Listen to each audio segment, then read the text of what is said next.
Black Excellence with the Garden Collective.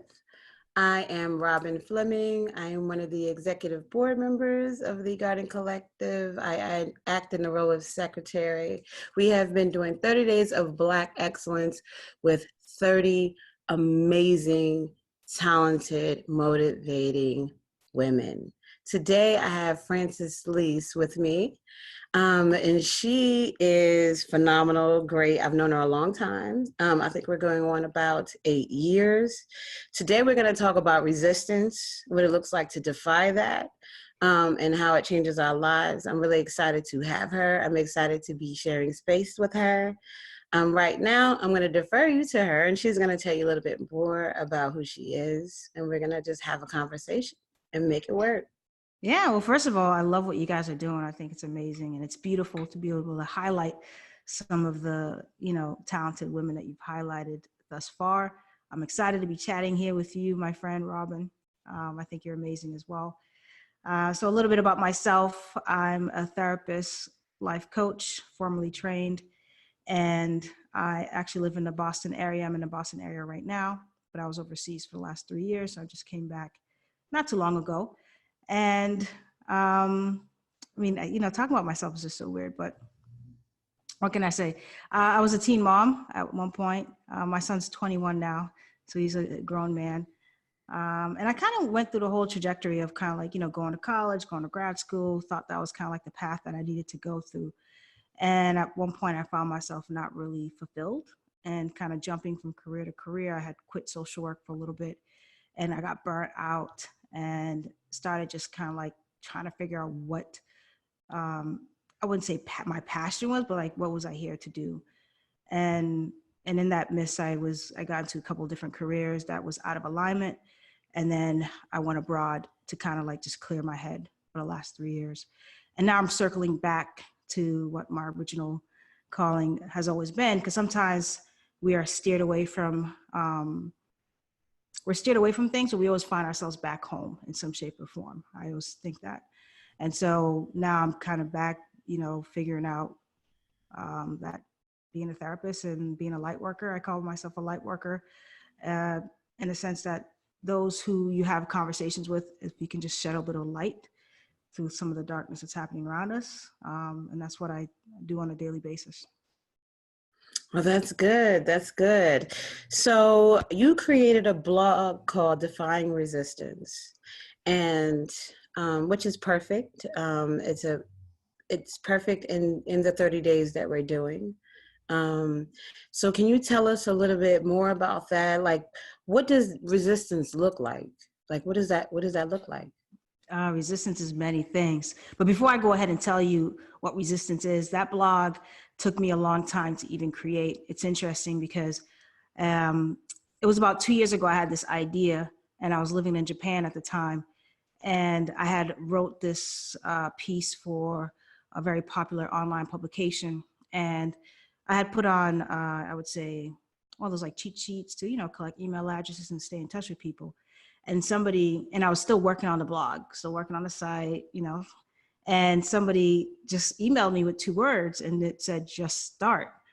And I was like, damn, because it was taking me a while to just get the blog going. And I never did it. It was like 2 years passed and I just finally launched the blog, I would say about a month ago. And that's what resistance looks like. It's the idea that we delay, whether it is our calling, and it may not be our calling, our passion, but it's like we just take so long to create something. And usually it's something that brings us a lot of joy, a lot of fulfillment. But for whatever reason, we're not doing it. So for me, resistance is extreme case of procrastination. You do everything under the sun, but not that one thing that some of us know, right? We know like this is what we really want to do, and some of us don't, right? And that's okay. But with the ones that we do know, it's kind of like your North Star. We just avoid it. We avoid doing it. We get involved with so many different projects.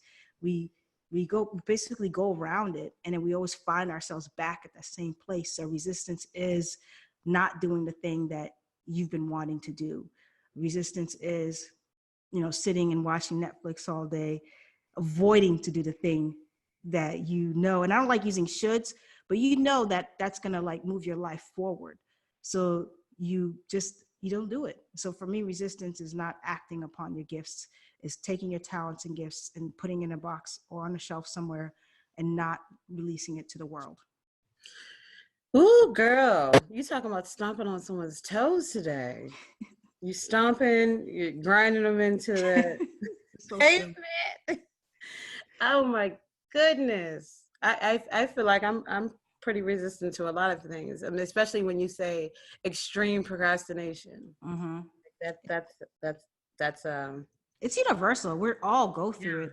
Mhm. And it happened to me after I read The War of Art, which I recommended to you Mhm. not too long ago. And that book literally changed my life. So I make it a habit to read that book on a regular basis to kind of like reground me.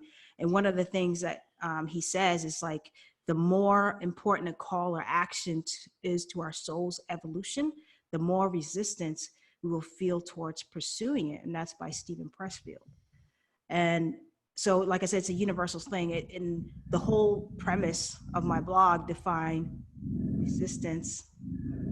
It's okay. The whole premise of the blog, Define Resistance, it's not about eliminating resistance because you can't eliminate it, but you can reduce the amount of impact it has on your life. It's a conscious decision. It's every day that you wake up and you know that these are things that that's on your list to do. It's about making those little tiny decisions on a daily basis to kind of inch you towards having a life that you really, really love. That is true. And it sounds like my neighbor's having the life that he loves by revving up that motorcycle. No, I can definitely dig that. And thank you. And I was gonna ask you to give me a time when you were resisting something, but the fact that your resistance was in the fact that you were gonna write a blog about defying resistance says a lot. It says it says a lot. It speaks to it. Um, and what are some of the ways that like and I know there's no concrete way for anyone, but like what are some of the ways that we can work towards not resisting or fighting against resistance? Because let's be honest, it's so much easier than it is to resist than Mhm. it is to actually just do it. It Yeah. feels safer for some people, Yeah. emotionally and everything. Yeah, it feels safer. It's comfortable.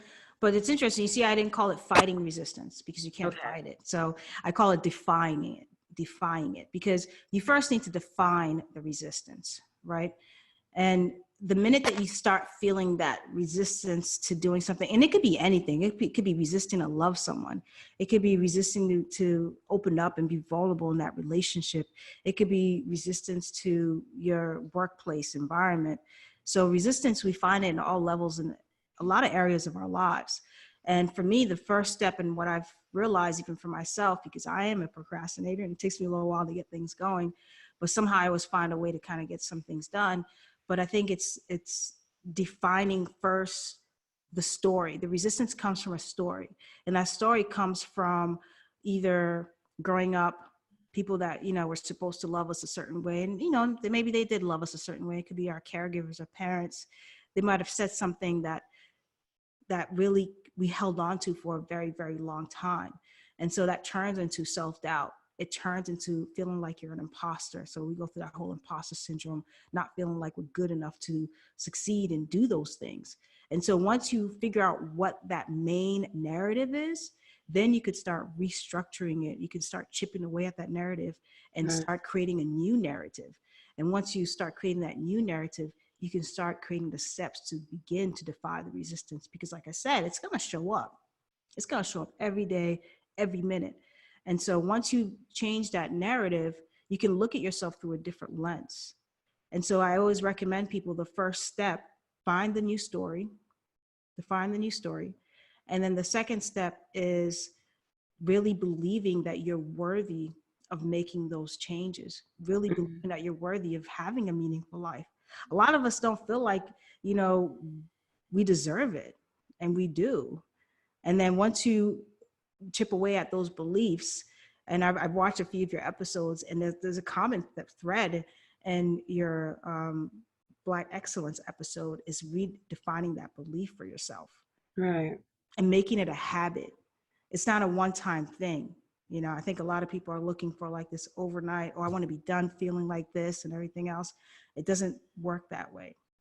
It's merely making a conscious decision to believe in yourself when you get up in the morning and say, yeah, I'm worthy of having this type of life.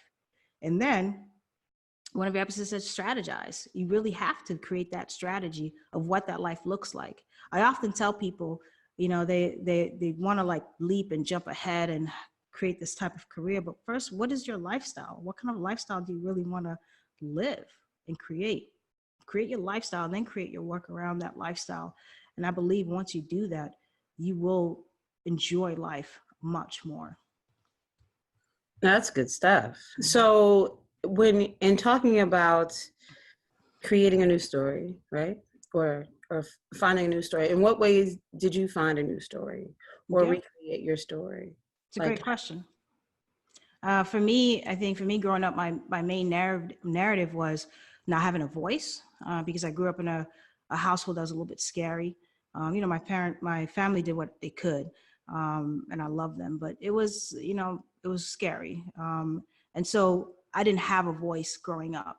And so for me, every time I tried to do something, or either through college or grad school, I was always reluctant to initiate a lot of projects or tasks or things, because I didn't feel like anyone really wanted to hear it or listen to the things I had to say. So I had to move past that narrative and realize, oh, wow, people actually do want to hear my thoughts and opinions. And it took a lot of practice. It took a lot of writing. I always incorporate, even when I work with my clients, I do a lot of narrative, we call it narrative therapy, because it's all about restructuring that narrative. And so for me, I used, my outlet was poetry, poetry and spoken word. So I did a lot of that, a lot of writing, a lot of performing, and that allowed me to release a lot of the things that I wasn't able to as a young person. And so that helped me a lot. So for once people start defining how to create that new narrative, if you trying to find your voice, I always say kind of like write that out, write out the that moment in time where you felt like you were really, really small, and then rewrite it in a way that empowers you. Like, who are you mm, now? Because you're not that person anymore. And it's about bridging the gap between the adult you and the child you. And once you begin bridging that gap, you know, once you start comforting the child you, then you could really step into that adult you so that you can make those scary but not so scary adult decisions, you know? that's good stuff. That is good stuff. So, and our conversation this whole month is around Black excellence. And as as I'm realizing and I'm seeing, paying attention to other women like me, I'm realizing that fear can still be very present, right? Mm-hmm. Even in the midst of Black excellence. Mm-hmm. Can you speak to that? Because Yeah. some people who may not feel like they're standing in their power or they're standing in their excellence may feel like because of their fear they're not. But can you speak to how that can happen? That you can still have fear, you can still have resistance, um, but you're still Black excellence. You still are walking in that, striving towards that. So fear is a part of life. And once you understand the mechanics of fear, fear was designed to protect us, especially back in the day when we were not so sophisticated species, right? When we were running from animals and all that stuff. That's fear's job, was to protect us. But it's now that we understand that we're not living in a life where we need to be fearful all the time, it's up to us to interrupt those fearful thoughts and say to ourselves, okay, I'm feeling scared right now, but let's rationalize this a little bit. Let's remove the emotion out of the fear. What is really underneath the layer of fear?